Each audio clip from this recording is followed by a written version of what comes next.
"All the money is mine and you get the trash," mocked the millionaire with his mistress. But days later, the millionaire's wife did something terrible. If this story interests you, subscribe to the channel to receive all our exciting stories. Continuing. Elizabeth Thompson adjusted the microscope with the same precision she dedicated to every procedure in her life. As an anesthesiologist at St. Francis Hospital in New York City, she had built an impeccable reputation over the past 15 years. The operating room was her sanctuary, the place where she truly felt in control. Little did she know that on that sunny March morning, her life was about to crumble. "Dr. Thompson, there's an urgent call from Dr. Anderson on line 2, informed Jessica, her secretary, with a hesitant voice that didn't match her usual professional tone. Elizabeth removed her surgical gloves and picked up the phone, feeling an inexplicable tightness in her chest. Richard, her husband of 12 years and current chairman of the hospital's board of directors, never interrupted her during her shift. "Elizabeth, we need to talk. It's important. I'm waiting for you in my office." The coldness in his voice was disturbing. Elizabeth tried to ignore the bad feeling as she went up to the 10th floor, where the hospital's presidency was located. As she opened the office door, she encountered a scene that would be etched in her memory forever. Richard was sitting in his imposing leather chair, and next to him standing was Samantha Vance, the hospital's new financial director. "Sit down, Elizabeth," Richard gestured to the chair in front of him, as if she were a mere employee in a routine meeting. "I've decided we need to be honest with each other. I'm divorcing you." The words hit Elizabeth like a punch to the stomach. Her eyes alternated between Richard and Samantha, who maintained a discreet smile on her perfectly outlined lips with red lipstick. "I won't prolong this," Richard continued, his voice marked by studied indifference. "I've already filed for divorce. As you know, the hospital is an asset prior to our marriage, so there's nothing to discuss about that. As for our house and other assets, my lawyers will be in touch." Elizabeth felt the blood drain from her face. The hospital wasn't just a material asset, it was her life's project. She had dedicated years of hard work to transform it into a center of excellence, investing not only her medical knowledge, but also her own resources. "Richard, you can't do this." Her voice came out firmer than she expected. "This hospital is mine too. I helped build it, modernized the entire surgical center, implemented protocols that saved lives." "Darling," Samantha interrupted, her mellifluous voice laden with false compassion, "we all recognize your competence as a doctor. No one is questioning that. But the records are clear. St. Francis Hospital legally belongs to Dr. Anderson and his family for 3 generations. Elizabeth felt her world spin. How had she not noticed the signs? The late meetings, the increasingly frequent business trips, the gradual distancing. It all made terrible sense now. "You can continue your work as an anesthesiologist if you wish," Richard offered, as if he were making a great concession. "But administrative decisions will now be centralized in a new board. Samantha will be the new CEO, and together we will implement significant changes." Elizabeth rose slowly, her legs trembling under the weight of betrayal. 12 years of marriage, countless shared dreams, all the love and dedication she had invested in that relationship and in the hospital. Everything was being swept under the rug, as if it meant nothing. "This won't stand, Richard," she declared, her voice low but filled with determination. "You may have forgotten, but I haven't. I know exactly what we built together, and I won't let you rewrite our history." As she left the office, Elizabeth felt the curious glances of the employees. News traveled fast in a hospital, and she knew that in a matter of hours her personal life would be the main topic in the corridors. But something inside her had changed in those few minutes. The pain of betrayal was there, burning in her chest, but along with it was born a fierce determination. In her office, Elizabeth began gathering documents, records, and notes she had kept over the years. She may have lost her marriage, but she wouldn't lose her dignity or let them destroy everything she had fought for. The war that Richard had started that morning was far from over, and he would discover that he had gravely underestimated the woman he once promised to love and respect until life parted them. The days following the conversation in Richard's office turned into an avalanche of changes for Elizabeth. The large house in Greenwich, Connecticut, which she had decorated with such care over the years, now seemed like a museum of poisoned memories. Every photograph, every shared object told the story of a happiness that turned out to be illusory. On a particularly difficult morning, Elizabeth decided she needed to act.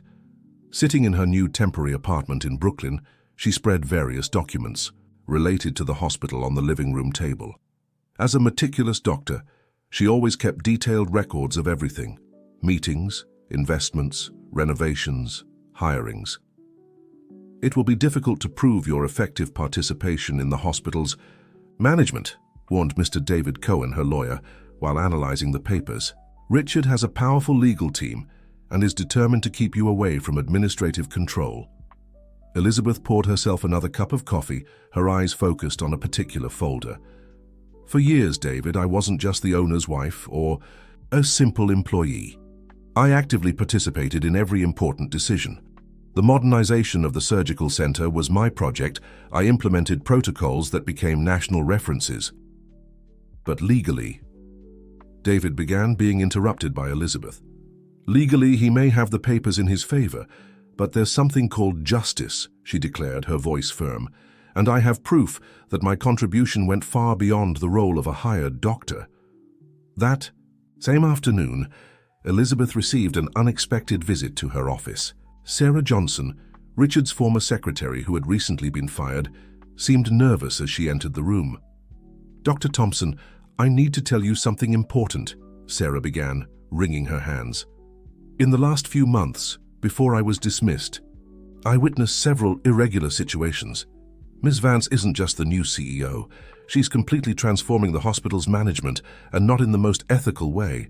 Elizabeth listened attentively as Sarah revealed details about secret meetings, altered documents, and questionable decisions that could compromise the quality of patient care. Elizabeth's heart tightened as she realized that the hospital she had fought so hard for was being mischaracterized. "They're planning to cut costs in essential areas," Sarah continued. "State-of-the-art equipment being replaced by cheaper models, reduction in specialized nursing staff."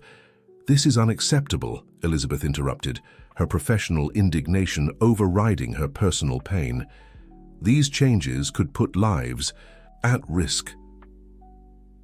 That night, alone in her apartment, Elizabeth began to devise a plan. It wasn't just about her right to the hospital now. It was about protecting the legacy of excellence they had built. With scientific methodology, she began cataloging each piece of evidence, each testimony, each document that could prove her effective participation in the hospital's management and development. During her investigations, Elizabeth discovered something intriguing. Before becoming CEO, Samantha had worked at 3 other hospitals, all of which faced serious financial crises after her management. The pattern was similar: drastic cuts, equipment replacement, reduction of qualified personnel.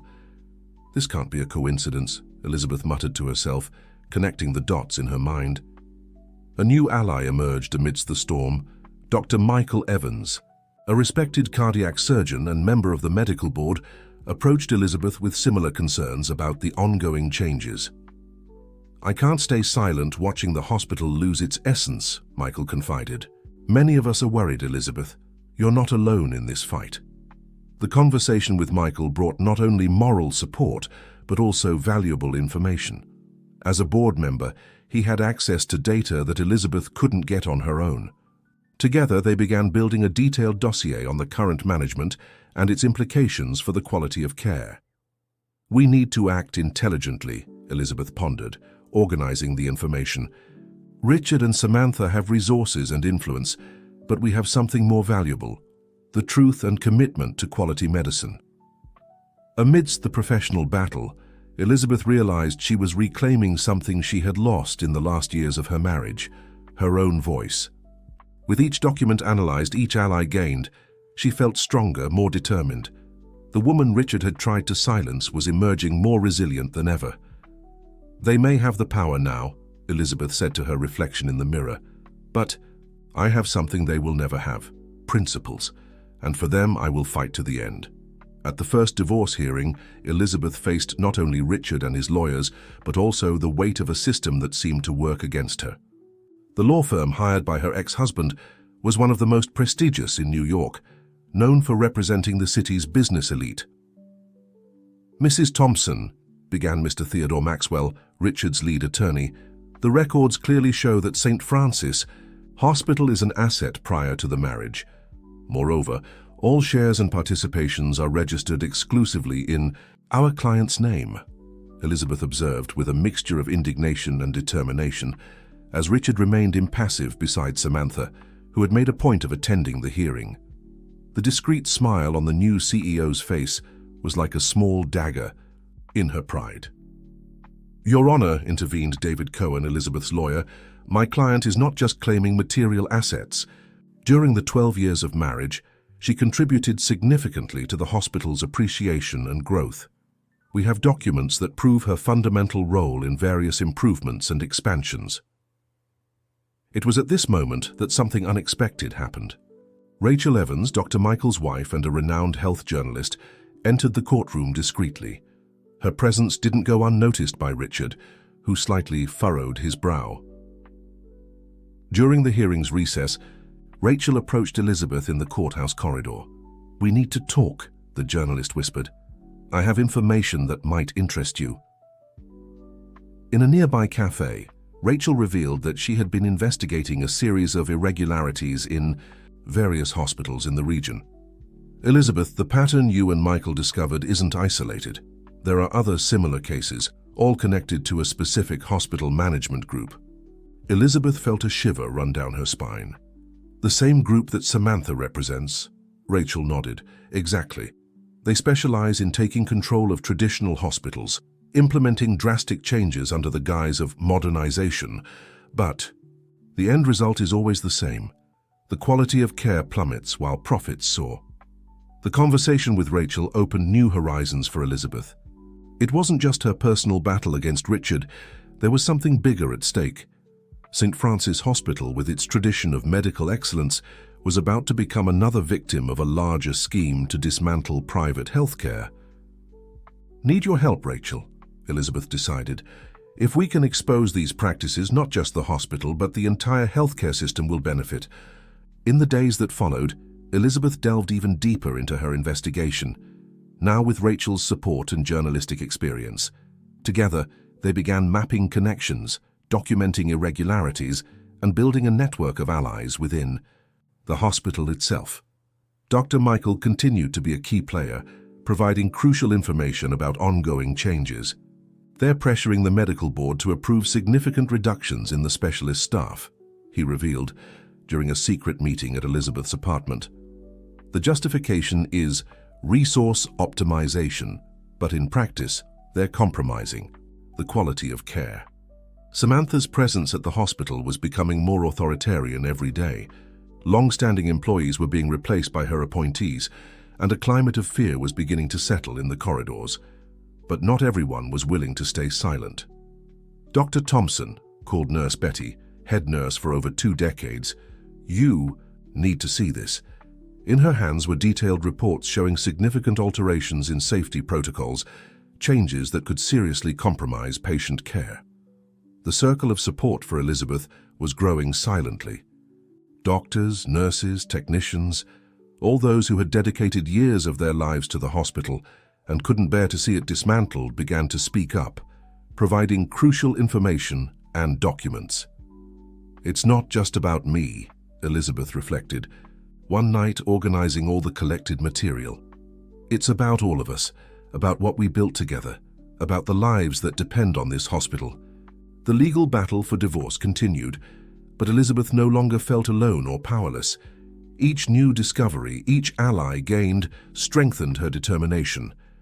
Richard might have the power of money and influence, but she had something far more valuable: the truth and the support of those who truly cared about the hospital. "They thought they could break me," Elizabeth confided to Rachel during a dinner. "But they didn't realize that some people become stronger precisely when others try to destroy them." The New York autumn brought winds of change with it. On a particularly busy morning at St. Francis Hospital, Elizabeth observed the movement in the corridor through her office window when she received an urgent message from Rachel. "Found something big. We need to meet immediately. At the discreet restaurant chosen by Rachel, away from the hospital's prying eyes, the journalist revealed her discoveries. Elizabeth, I've obtained documents that prove your contribution to the hospital goes far beyond what Richard admits. I found records of board meetings where you not only participated in decisions, but were the main person responsible for crucial implementations. Elizabeth leafed through the documents with trembling hands. There was concrete proof of years of dedication, meeting minutes, projects signed by her, approvals of medical protocols that revolutionized the hospital's care. But there's more, Rachel continued, lowering her voice even further. I discovered that Samantha is linked to a group of international investors specializing in restructuring traditional hospitals. The method is always the same. They take control, cut essential costs, maximize short-term profits, and then sell the already deteriorated institution. The revelation hit Elizabeth like lightning. It wasn't just her marriage at stake. It was the entire legacy of St. Francis Hospital, an institution that had served the community with excellence for 3 generations. Meanwhile, at the hospital, the changes implemented by Samantha were beginning to show their consequences. Dr. Michael reported a significant increase in complications due to the reduction of specialized staff. The new, cheaper and less reliable equipment was constantly failing. We can't allow this to continue, Elizabeth declared during a secret meeting with her allies at her apartment. Dr. Michael, Rachel, David Cohen, and other professionals committed to the cause gathered to strategize. I have a suggestion, said Dr. James Parker, a respected cardiac surgeon. At the next medical board assembly, we can present a detailed report on the impact of the changes on the quality of care. It will be impossible to ignore the numbers. The proposal was enthusiastically accepted, but Elizabeth knew they needed to act cautiously. Richard and Samantha had eyes and ears in every corner of the hospital. Every move had to be meticulously planned. During this period, Elizabeth found an unexpected ally in Daniel Foster, an important healthcare sector investor who had followed her professional trajectory with admiration. In a meeting arranged by Rachel, Daniel showed great concern about the direction St. Francis Hospital was taking. Dr. Thompson, he said, I've known your work for years. What's happening at St. Francis is a classic example of institutional dismantling. But perhaps we can reverse this. Daniel revealed that his investment group was interested in partnerships with hospitals that maintained high-quality standards. We don't just want profit, he explained. We want to preserve institutions that make a difference in people's lives. The conversation with Daniel lit a spark of hope in Elizabeth. She began to envision not just a way to protect the hospital, but also to strengthen it. Meanwhile, Elizabeth's personal life was undergoing significant transformations.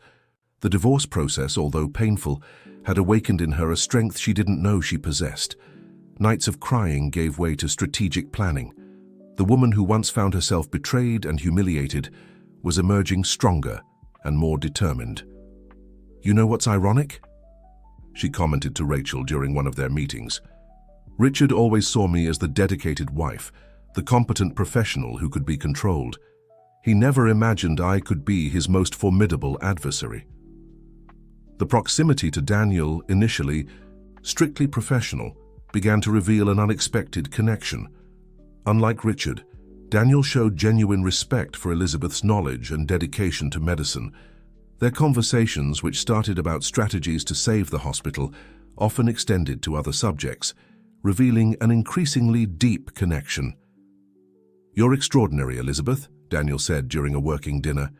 The way you've transformed a personal tragedy into a fight for something bigger, that's admirable. Elizabeth felt her cheeks flush slightly, realizing that for the first time since the end of her marriage, her heart was allowing itself to feel something beyond hurt and determination for justice. The medical board assembly was approaching, and St. Francis Hospital was buzzing with silent expectations. Elizabeth, along with her team of allies, had prepared an impeccable presentation on the impact of recent administrative changes on the quality of care. On the morning of the meeting, Elizabeth woke up earlier than usual. While getting ready, she received a message from Daniel. I'll be present at the assembly. Count on my support." Those words brought an involuntary smile to her lips and renewed confidence to her heart. The hospital auditorium was packed. Richard occupied the head of the table, Samantha by his side, both emanating an aura of untouchable authority. Elizabeth noticed that Daniel had chosen a strategic place close to other influential board members. "Before we begin," Richard announced, his voice controlled, "I'd like to inform you that the new management has achieved exceptional financial results. The profits from the last quarter exceeded all expectations." Samantha smiled, satisfied, as she distributed folders with carefully selected graphs and numbers. Elizabeth observed how some of the older board members exchanged concerned looks. "With the board's permission," Elizabeth stood up, her voice firm, echoing, "through the auditorium, I'd like to present another aspect of these results." Richard tried to interrupt, but Dr. Michael, as the longest-serving board member, intervened. "Dr. Thompson has the right to speak. This is a medical board, not just an administrative one." In the next 2 hours, Elizabeth and her team presented a detailed and irrefutable report. Comparative data showed the increase in complications, the impact of reducing specialized staff, the failures of the new equipment. Each slide was a piece of the puzzle that revealed the true cost of the optimization implemented by Samantha. "The numbers don't lie," Elizabeth concluded. "We're sacrificing years of excellence in the name of immediate profit. This is not the legacy that St. Francis Hospital deserves." The silence that followed was deafening. Richard maintained a stony expression, but his fingers drumming on the table betrayed his nervousness. Samantha, for the first time, seemed to have lost her confident pose. It was then that Daniel asked to speak. "As a healthcare sector investor, I need to express my concern. What we see here is not modernization. It's the dismantling of a respected institution. I have an alternative proposal for the board." Daniel's proposal was audacious, a new shared management model that would ensure both medical excellence and the hospital's financial health. "And I suggest that Dr. Thompson lead the transition. No one knows this institution better or is more committed to its mission." The buzz that followed was interrupted by Dr. Michael. "I propose an immediate vote on the hospital's management." Samantha stood up abruptly. "This is absurd. You can't—" "We can and we must," Dr. James Parker interrupted. "The medical board has this prerogative in the hospital's bylaws, a prerogative that apparently you intended to eliminate in the next administrative review." The vote was conducted right there. One by one, the board members spoke up. Elizabeth watched, her heart racing as the balance tipped more and more in her favor. When the final result was announced, Richard stood up abruptly and left the room, followed by Samantha. Elizabeth's victory was overwhelming. More than 80% of the votes supported the management change. In the hospital corridors, the news spread quickly. Employees celebrated discreetly. Patients noticed a new energy in the air. Elizabeth received hugs and words of support from all sides. Later in her office, Elizabeth allowed herself a few moments of reflection, the tears now running down her face were not of sadness but of relief and accomplishment. A soft knock on the door brought her back to the present. "May I come in?" It was Daniel, carrying 2 glasses and a bottle of champagne. "I think we have something to celebrate." Elizabeth smiled, realizing that this moment marked not only a professional victory, but also the beginning of something new in her personal life. The way Daniel looked at her with admiration and affection made her heart beat faster. "You were incredible today," he said, serving the glasses, "but something tells me this is just the first of many victories to come. Thank you for believing." "In me," Elizabeth replied, her eyes meeting his. "Sometimes we need to lose something to discover our true strength." The toast they made that night was not just for the victory in the board, but for all the possibilities that were opening up on the horizon. Elizabeth knew that the challenges were not over. In fact, they were just beginning. But now she was stronger, more prepared, and most importantly, she was no longer alone. The days following the board assembly were intense. Elizabeth immersed herself fully in restructuring St. Francis Hospital, determined to reverse the damage caused by the previous management. Each morning brought new challenges but also new hopes. "We need to rehire part of the team that was dismissed," Elizabeth explained during the first meeting with the new board. "Those professionals weren't just numbers on a payroll, they were the backbone of our care." Daniel, who now actively participated in the hospital's strategic decisions, enthusiastically supported each of Elizabeth's initiatives with both enthusiasm and resources. Their partnership strengthened each day, transcending the professional realm. "You've transformed a crisis into an opportunity," he commented during a working lunch. "It's inspiring to see how you didn't let resentment cloud your vision of what really matters." Elizabeth smiled, feeling warmth rise to her cheeks. Daniel's presence had that effect on her. It made her feel valued not just as a professional, but as a woman. Meanwhile, Richard and Samantha didn't easily accept defeat. They tried to legally challenge the board's decision, but the documentation presented by Elizabeth was irrefutable. The massive support from doctors and staff only solidified her position. "They underestimated not just you, Rachel," observed during an afternoon coffee, "but the entire hospital. They thought they could buy loyalty with money."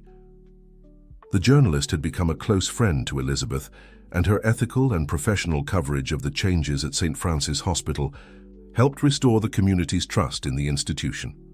On a particularly busy afternoon, Elizabeth received a surprise visit to her office. It was Mrs. Margaret Anderson, wife of the hospital's founder and Richard's mother-in-law. "My dear," the elegant lady began, "I came personally to tell you how proud I am. You're honoring the true spirit of this institution." Mrs. Anderson's words deeply touched Elizabeth. It was the final validation that she was on the right path. In her personal life, her relationship with Daniel evolved naturally.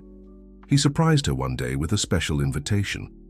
"There's a Philharmonic performance at Carnegie Hall this Saturday," he said, casual but visibly nervous. "I thought you might like to accompany me as a real date, not work-related." Elizabeth felt her heart race. After months focused exclusively on the hospital and the legal battle, the prospect of a purely personal moment was both frightening and exciting. "I'd love to," she replied, allowing herself to dream of new possibilities. Saturday arrived, and Elizabeth surprised herself with her own nervousness as she got ready. She chose an elegant navy blue dress, a gift she had bought for herself after the victory at the board, a symbol of her new phase. Daniel picked her up punctually, and Elizabeth felt her breath catch as she saw him in an impeccable tuxedo. The chemistry between them was palpable, but there was also a mutual respect that made everything more special. During the concert, their fingers discreetly found each other on the armrest. That simple touch conveyed more than words could express. After the performance, they walked through the historic center of New York City, the nighttime city offering a romantic backdrop for their conversations.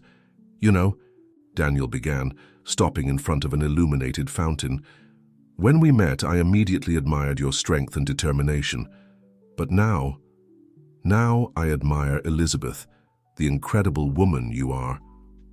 Elizabeth felt tears forming in her eyes. "For a long time, I thought I had lost the ability to trust, to open myself to new possibilities." "You didn't lose anything," Daniel gently interrupted, touching her face. "You just gained wisdom to choose better who to trust."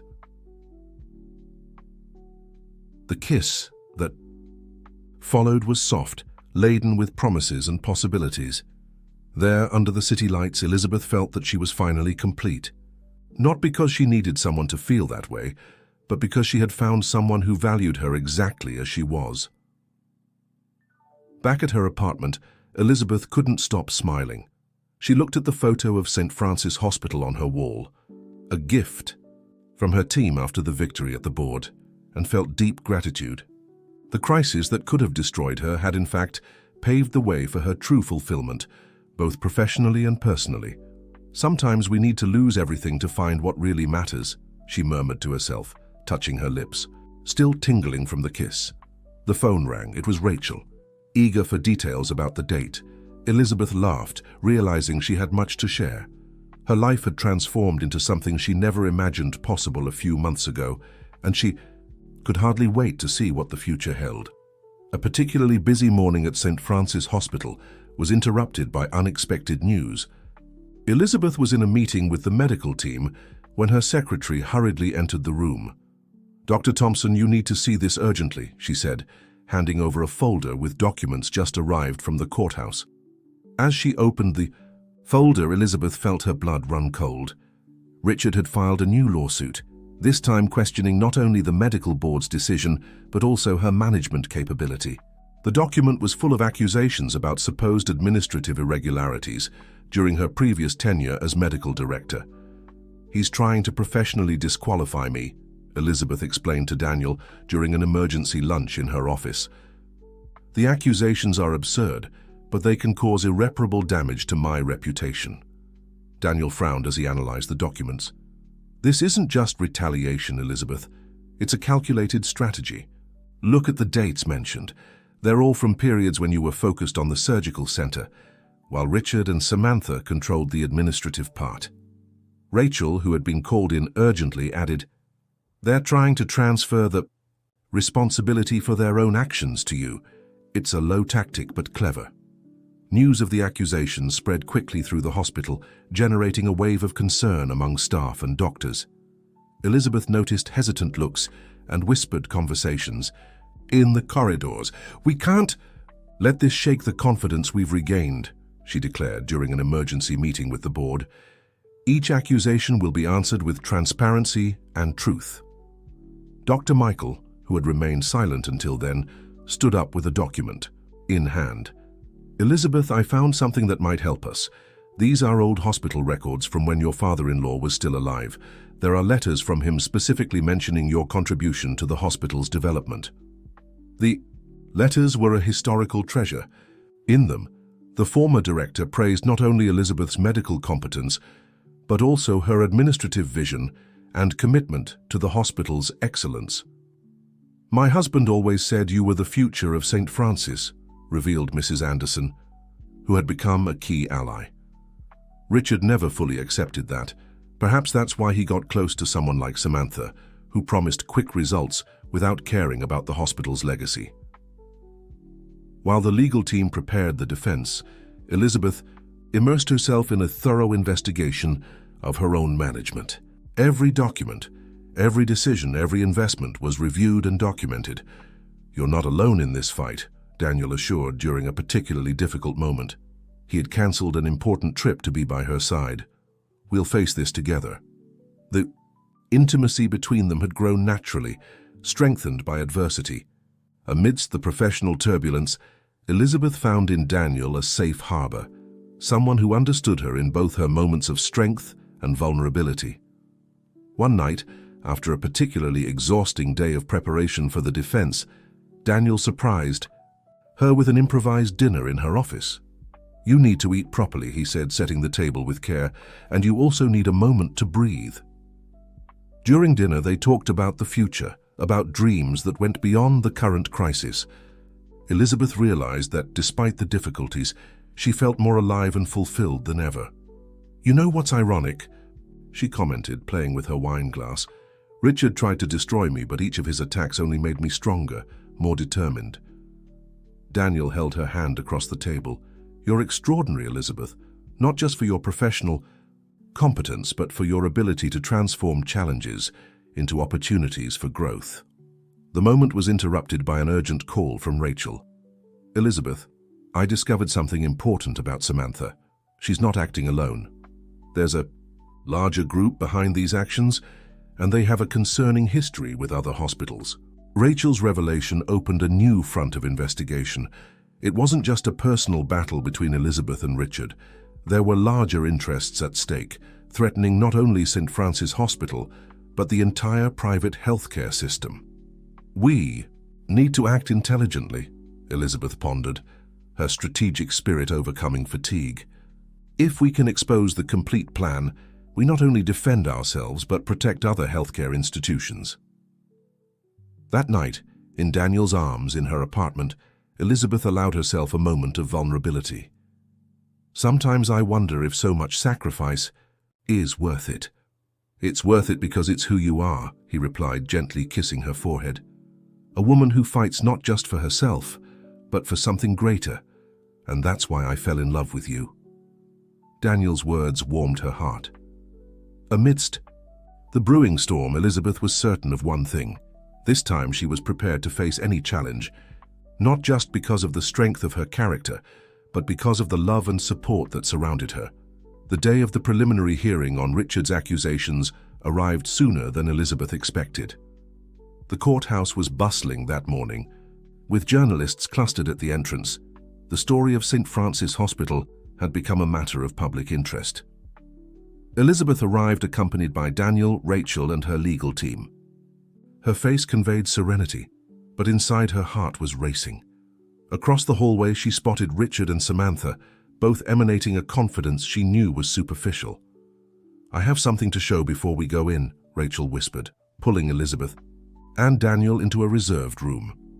"I obtained documents proving that Samantha participated in a similar scheme in 3 other hospitals. In all cases, the pattern is identical. They take control, implement drastic cuts, and then sell the already deteriorated institution. But that's not all," the journalist continued. "I discovered that the group Samantha represents is being investigated for unethical practices in several states. They take advantage of traditional hospitals in moments of vulnerability." Elizabeth felt a mixture of relief and indignation. So it was never just about me or the divorce. Richard was manipulated by something much bigger. Inside the courtroom, the atmosphere was tense. Judge Mark Sullivan, known for his impartiality, watched attentively as Richard's lawyers presented their accusations. "Your Honor," began Mr. Theodore Maxwell, "we have evidence that Dr. Elizabeth Thompson lacks the administrative competence to manage an institution of St. Francis Hospital's caliber. During her previous management, there were questionable decisions that—" "With all due respect," interrupted David Cohen, Elizabeth's lawyer, "I'd like to present a series of documents that not only refute these accusations, but reveal a much broader context." One by one, the documents gathered by Elizabeth and her team were presented. Historical hospital records, letters from the former director, proven results of her management, and, most importantly, the evidence gathered by Rachel about the group represented by Samantha. "Furthermore," David continued, "we have here testimonies from various hospital professionals, including Mrs. Margaret Anderson, widow of the founder, attesting not only to Dr. Thompson's competence, but also her fundamental contribution to the institution's growth." Richard's face paled when Mrs. Anderson was called to testify. The elegant lady, respected by all in the medical community, walked to the stand with dignity. "St. Francis Hospital," she began, her voice firm, "is not just a business. It's a legacy of care and medical excellence.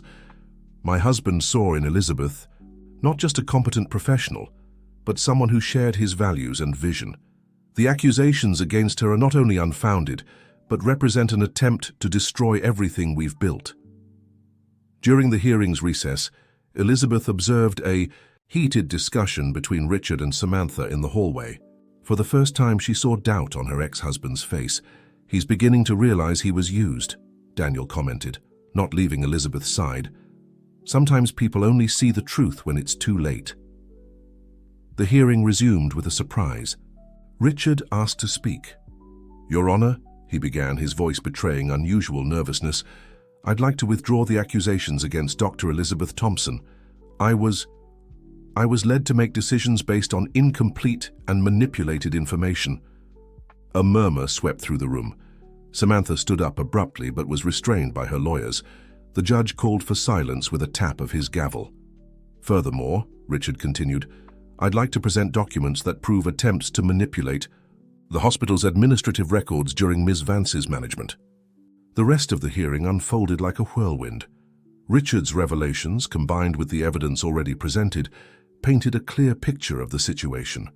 The judge not only rejected the accusations against Elizabeth, but also ordered a broader investigation into the activities of the group represented by Samantha. As she left the courthouse, Elizabeth was greeted by applause from hospital employees who had come to support her. Rachel was already preparing a special report on the case, highlighting not only Elizabeth's personal victory, but also the importance of protecting healthcare institutions from predatory practices. "It's over," Daniel whispered, embracing her. "You did it." "No," Elizabeth replied, a serene smile on her lips. "It's just beginning. We have a lot of work ahead to strengthen the hospital and ensure other institutions don't go through the same thing." That night, at a small celebration, in Elizabeth's apartment, surrounded by friends and allies, she finally allowed herself to relax. The path had been arduous, but each challenge had made her stronger, wiser. "A toast," proposed Dr. Michael, raising his glass, "to the woman who taught us that integrity and determination are still the best weapons against injustice." Daniel approached Elizabeth, his eyes shining with admiration and love. "And to our next adventure together," he added, sealing the night with a kiss that promised a future full of possibilities. 6 months passed since the hearing that changed the course of St. Francis Hospital. Spring in New York City brought new airs, and the hospital was experiencing a phase of rebirth under Elizabeth's management. On a sunny morning, she contemplated the city view through the window of her new office in the executive suite. The changes, implemented in recent months, had completely transformed the hospital's environment. The medical team was strengthened, new state-of-the-art equipment had been acquired, and most importantly, patients' trust was fully restored. "Dr. Thompson," her secretary called, "the representatives from the State Medical Board have arrived for the inspection." The medical board visit was a crucial moment. After the revelations about the practices of Samantha's group, several hospitals across the country were undergoing rigorous audits. St. Francis, under Elizabeth's leadership, had become a model of ethical and efficient management. "The numbers are impressive," commented Dr. Jonathan Wright, the medical board supervisor, analyzing the reports. "Patient satisfaction has increased by 40%, waiting time for elective procedures has been cut in half, and the quality of care is among the best in the country." Elizabeth personally conducted the tour of the hospital facilities. In each department, the pride of the employees was visible as they presented their work. In the recently modernized surgical center, a team was performing a complex procedure using cutting-edge technology. "It's impressive how you managed to turn the situation around in such a short time," Daniel observed, who was now not only a partner in her personal life, but also a strategic consultant for the hospital. "But it doesn't surprise me. You've always seen beyond immediate problems." During lunch with the medical board team, Elizabeth was surprised by news. St. Francis Hospital had been chosen to host a pilot international medical residency program in partnership with important European research centers. "It's a recognition of the exceptional work you've developed here," Dr. Wright explained. "Your management has proven that it's possible to combine administrative efficiency with medical excellence." Rachel, who continued to closely follow the hospital's trajectory, was preparing a special series on the institution's transformation. "Your story has inspired other hospitals, Elizabeth," the journalist commented during an interview. "Several institutions are reviewing their management models, prioritizing quality of care over immediate profit." At the end of that afternoon, Elizabeth received an unexpected visit to her office. It was Richard, her ex-husband, whom she hadn't seen since the hearing. "I came to apologize," he said, visibly uncomfortable. "I was blinded by ambition and pride. You were always the true soul of this hospital." Elizabeth observed him for a moment, realizing that the arrogant man she had known had given way to someone more humble. "The important thing is that the hospital survived and is stronger," she responded with serenity. After Richard's departure, Daniel entered the office with a mysterious smile. "How about a special dinner tonight? We have something to celebrate." At E, the couple's favorite restaurant overlooking Central Park, Daniel surprised Elizabeth with an engagement ring. "How you taught me the true meaning of strength and integrity," he said, emotional. "Will you build the rest of our story together?" The tears in Elizabeth's eyes were of pure happiness. Her heart, which had once been broken, now overflowed with love and fulfillment. "Yes," she answered, intertwining her fingers with his. 1,000 times yes." The news of the engagement spread quickly through the hospital. bringing a wave of joy among the staff. Mrs. Anderson, who had become a kind of mentor to Elizabeth, was one of the first to celebrate. "My husband would be proud," the lady said, hugging Elizabeth. "You not only preserved his legacy, but expanded it in ways we couldn't even imagine." The day ended with a small impromptu gathering at Elizabeth's home, where close friends joined to celebrate the engagement. Dr. Michael, Rachel, David Cohen, and other allies who had stood by her side in the most difficult moments now shared in her happiness. "To Elizabeth," Dr. Michael toasted, "who taught us that the greatest challenges can become the greatest opportunities for growth." Later, alone with Daniel on her balcony, contemplating the illuminated city, Elizabeth reflected on her journey. The pain of betrayal had transformed into strength, fear into courage, and loneliness into a deeper and truer love than she had ever imagined possible. "You know what's most incredible?" she said, nestled in Daniel's arms.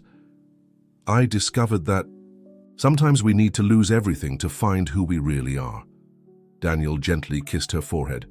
"And I discovered that some endings are just new beginnings in disguise." The New York night embraced the couple as plans for the future danced in their minds. St. Francis Hospital was stronger than ever, and Elizabeth's heart had finally found its true home,